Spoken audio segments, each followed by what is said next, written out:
当年生命神王陨落，八大家族遥遥天尊。丽儿，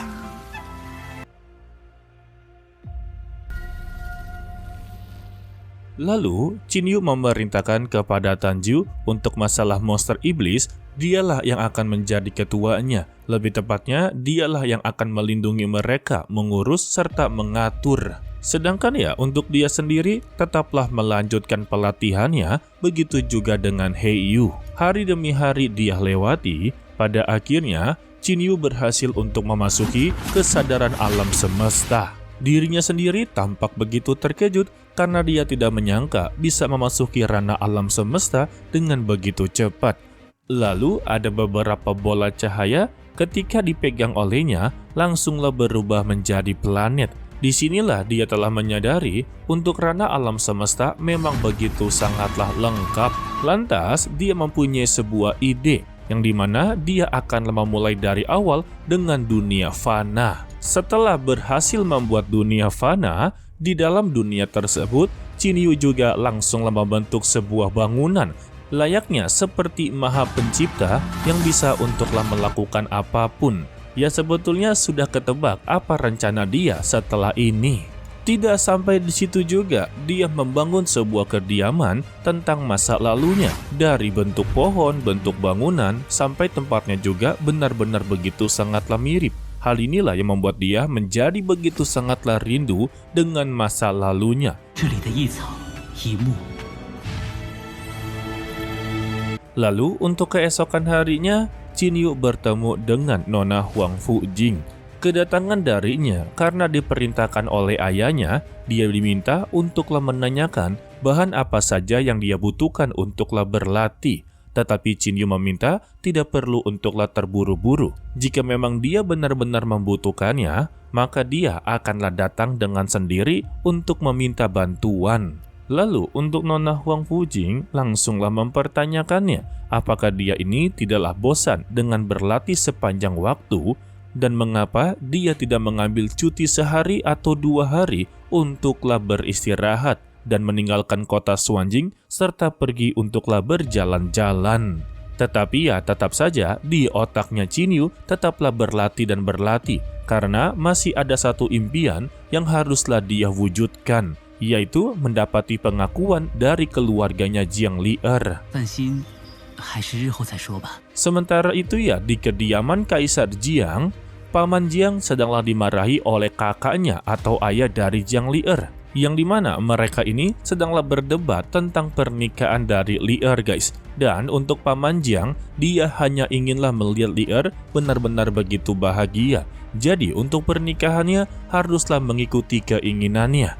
Dan untuk kali ini, dia akanlah memberontak jika benar-benar pernikahan dari Li'er diputuskan oleh keluarganya sendiri, bukan karena keinginannya. Untuk dulu, masalah harta spiritual Kaisar Suci dan demi kepentingan 8 keluarga, dia tidak akanlah mempermasalahkannya. Namun kali ini tentang Li'er, dia tidak akanlah tinggal diam. Walaupun dia telah diancam, dirinya tetap tidak akanlah mundur. 你我谁生谁死还难说。 Lalu kita kembali kepada Qin Yu yang telah berhasil untuklah membuka lantai ketiga jalan Jianglan. Hal ini membuat dia menjadi begitu sangatlah senang karena sebentar lagi dia pasti akanlah bertemu dengan Jiang Li'er dan juga Paman Jianglan. Dan benar saja ketika berada di jalan ketiga, Qin Yu berhasil bertemu dengan Paman Lan. Baru aja ketemu, Paman Lan mencoba untuklah memperingatinya. Dia tidak boleh untuklah menggunakan kekuatan ini secara terus-menerus. Jika bukan karena dia menutupi jejaknya, mungkin saja seluruh Kaisar Suci akanlah menemukan dia dengan begitu mudah. Lalu mereka pun langsunglah bertanya kabar, di mana mereka ini belumlah pernah melihat selama 10.000 tahun. Dan Paman Lan begitu sangatlah penasaran bagaimana dia bisalah mencapai keadaan seperti ini. Namun belum aja Qin Yu menjawab, dia menambahkan peringatannya. Setelah dia telah berhasil untuklah memurnikan jiwa kehidupan, dia harus tahu sebuah rahasia. Ketika Raja para Dewa meninggal ataupun jatuh ataupun gugur, dia akanlah meneteskan 2 air mata. yang dimana dua air mata ini akanlah mengalir ke alam dewa dan beralih ke keluarga Su. Salah satunya tercampur dengan tubuh Lier, dan yang satunya lagi dilemparkan ke udara dan telah disegel. Dan ketika mereka berdua turun untuklah mencari air mata tersebut, ternyata berada di dalam tubuhnya Qinyu, dan mereka telah menyadari kalau air mata tersebut telah memilih Qinyu sebagai penerusnya. Jadi mereka tidak bisa untuklah berbuat apapun, guys. Jadi ya, mau mereka bersikeras ataupun memaksanya untuk mengambil, air mata jiwa dewa tersebut tidak dapat disempurnakan oleh siapapun tanpa pengakuan sama sekali. Begitulah maksudnya. Lalu Qinyu mempertanyakan bagaimana dengan kabarnya Lier. Paman Lan hanya bisa geleng-geleng kepala saja. Untuk kondisinya memang baik-baik saja, tetapi untuk situasinya cukuplah begitu menyulitkan. Karena untuk ayahnya sendiri telah mengumumkan pernikahan dengan alam dewa.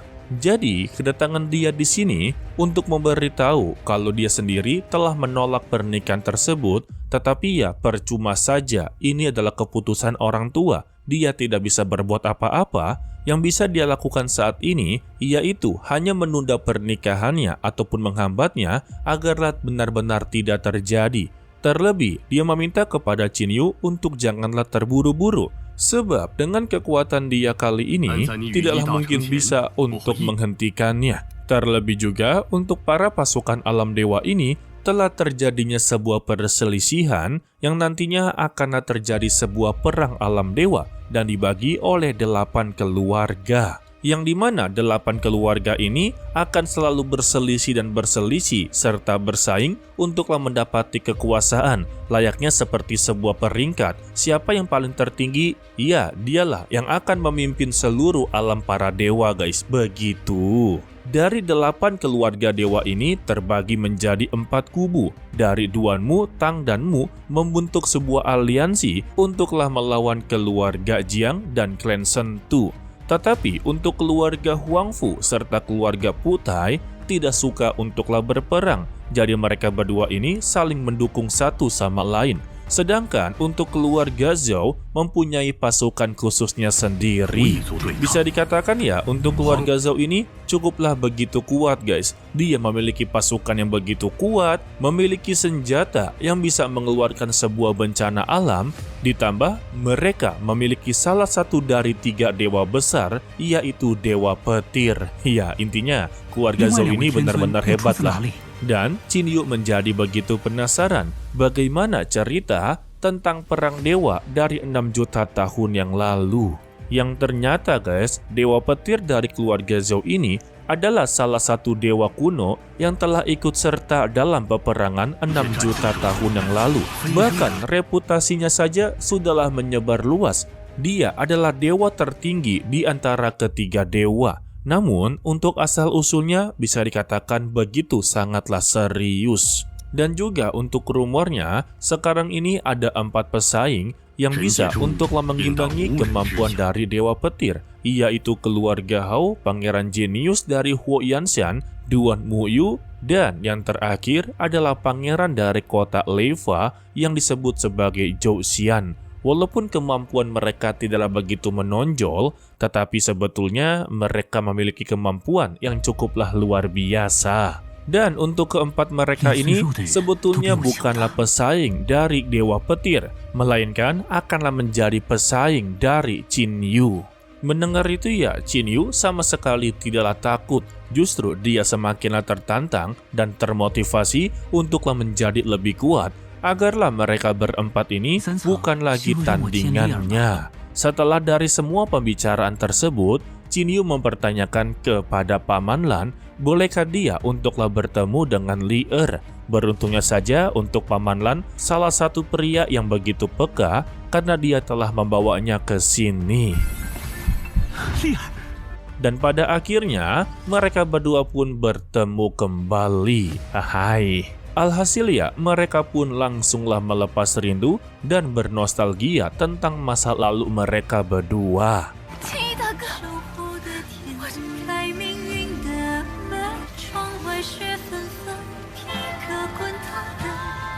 Akan tetapi ya, kesenangan mereka tiba-tiba dipatahkan oleh Paman Lan. Sebab ya, ini hanyalah kesenangan bersifat sementara saja guys, betul ya?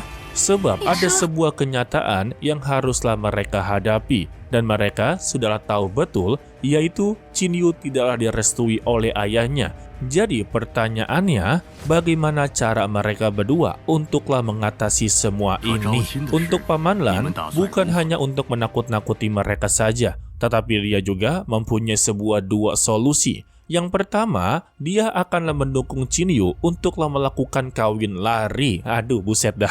Dan yang kedua, bisa dikatakan sangatlah mustahil ya, yang dimana Qin Yu diperintahkan untuklah datang ke pernikahannya Li Er, layaknya seperti pahlawan yang akanlah menyelamatkannya dalam bahaya. Tetapi dia juga haruslah mengalahkan seluruh para dewa yang berada di sana. Terutama, dia haruslah bisa untuklah menghabisi mempelai prianya. Jika dia berhasil, maka Qin Yu akanlah mendapati restu dari keluarga Jiang. Tetapi untuk konsekuensinya, ya sudah pasti, dia akanlah memiliki musuh yang begitu banyak. Jadi, cara mana yang akanlah dipilih olehnya? Mendengar itu ya, Qin Yu langsung memilih kawin lari sepertinya tampaklah begitu mudah, walaupun ujung-ujungnya dia akanlah dimusuhi keluarga Jiang. Tetapi dia juga tidaklah bisa membuat Jiang Li Er haruslah putus dengan keluarganya. Dan Qin Yu dibuat tidak begitu menyangka, ternyata Jiang Li Er tidaklah begitu peduli dengan status keluarganya sendiri. Dia meminta kepada Qin Yu untuklah memilih cara pertama, yaitu kawin lari. Tetapi ya, Qin Yu meminta kepada Jiang Li Er untuk tidak terburu-buru untuklah memilihnya. Biarkanlah saja dia yang memutuskannya, serta jangan perlu khawatir kalau dia pasti akanlah berhasil untuk menikahi dirinya. Mendengar itu ya, Paman Lan cukuplah begitu terpukau dengan keberanian dari Qin Yu. Jadi, dia pun memberikan sebuah keringanan untuklah mereka berdua, yaitu berkultivasi bersama-sama untuklah menjadi lebih kuat lagi. Lalu, Qin Yu langsunglah mengajak Paman Lang, Li Er, dan juga Xiaohei atau Heiyu untuklah memasuki dunia fananya. Di sana, Paman Lan cukuplah begitu terkejut. Ternyata, dia telah mencapai ranah alam semesta. Serta dia juga telah berhasil untuklah mengungkapkan mantra aliran cahaya yang dimaksudnya itu adalah sebuah aturan waktu. Jadi, mereka bebas untuklah melakukan apapun di sini tanpa adanya masalah. Ditambah, Paman Lan dibuat begitu terkejut. Ternyata untuk Heiyu bisa untuklah mempercepat waktu. Sebab untuk mempelajari hukum waktu itu sangatlah sulit, dan hanya beberapa orang saja yang di alam dewa bisa untuklah mempelajarinya. Lalu untuk keesokan harinya, mereka memutuskan untuklah berlatih bersama-sama.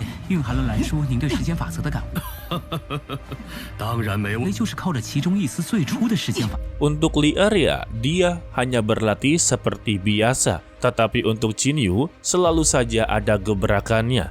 Kali ini, dia akanlah membentuk sebuah pedang dari bahan-bahan yang telah dia dapatkan selama ini guys. Setelah berhasil untuk menggunakan palu pemurnian, Qin Yu mengeluarkan kekuatan elemen air dan juga elemen cahaya, dan dia langsunglah menyatukan ke dalam pedang tersebut. Dan pada akhirnya, dia telah berhasil untuklah membuat senjata ilahi tingkat menengah.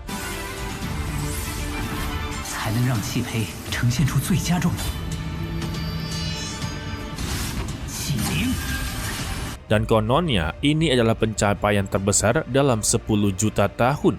Karena dia hanya menggunakan bahan biasa, tetapi mendapati senjata tingkat menengah itu sangatlah begitu langka. Lalu, pedang ini pun diberikan kepada Li Er, serta dinamakan sebagai pedang Liu Xin Meng. Lalu, Li Er kembali bertanya, apa saja yang telah dia buat selama ini. Dan Qin Yu memperlihatkan ribuan pedang yang telah dia simpan. Wadah, yang dimana sebagian besar senjatanya ini adalah senjata dewa. Untuk 1 juta di antaranya merupakan senjata ilahi tingkat rendah.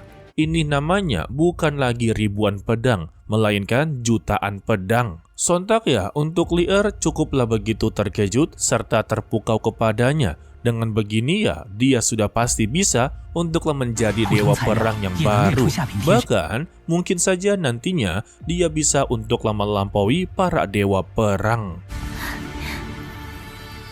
Dan kita bersambung untuklah dilanjutkan part berikutnya, yaitu hari Rabu minggu depan ya guys. Untuk episode kali ini, kita telah melihat gebrakan terbaru dari Jinyu, serta juga rencana yang telah diberikan oleh Paman Lan. Ya, Mimin sih sebenarnya lebih memilih untuk rencana pertama. Karena untuk rencana pertama, yaitu kawin lari, itu adalah cara termudah dan juga cara paling aman.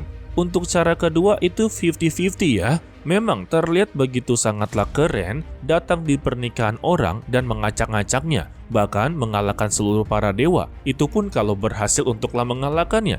Kalau tiba-tiba salah langkah, ya ujung-ujungnya bakal malu sendiri, benar bukan?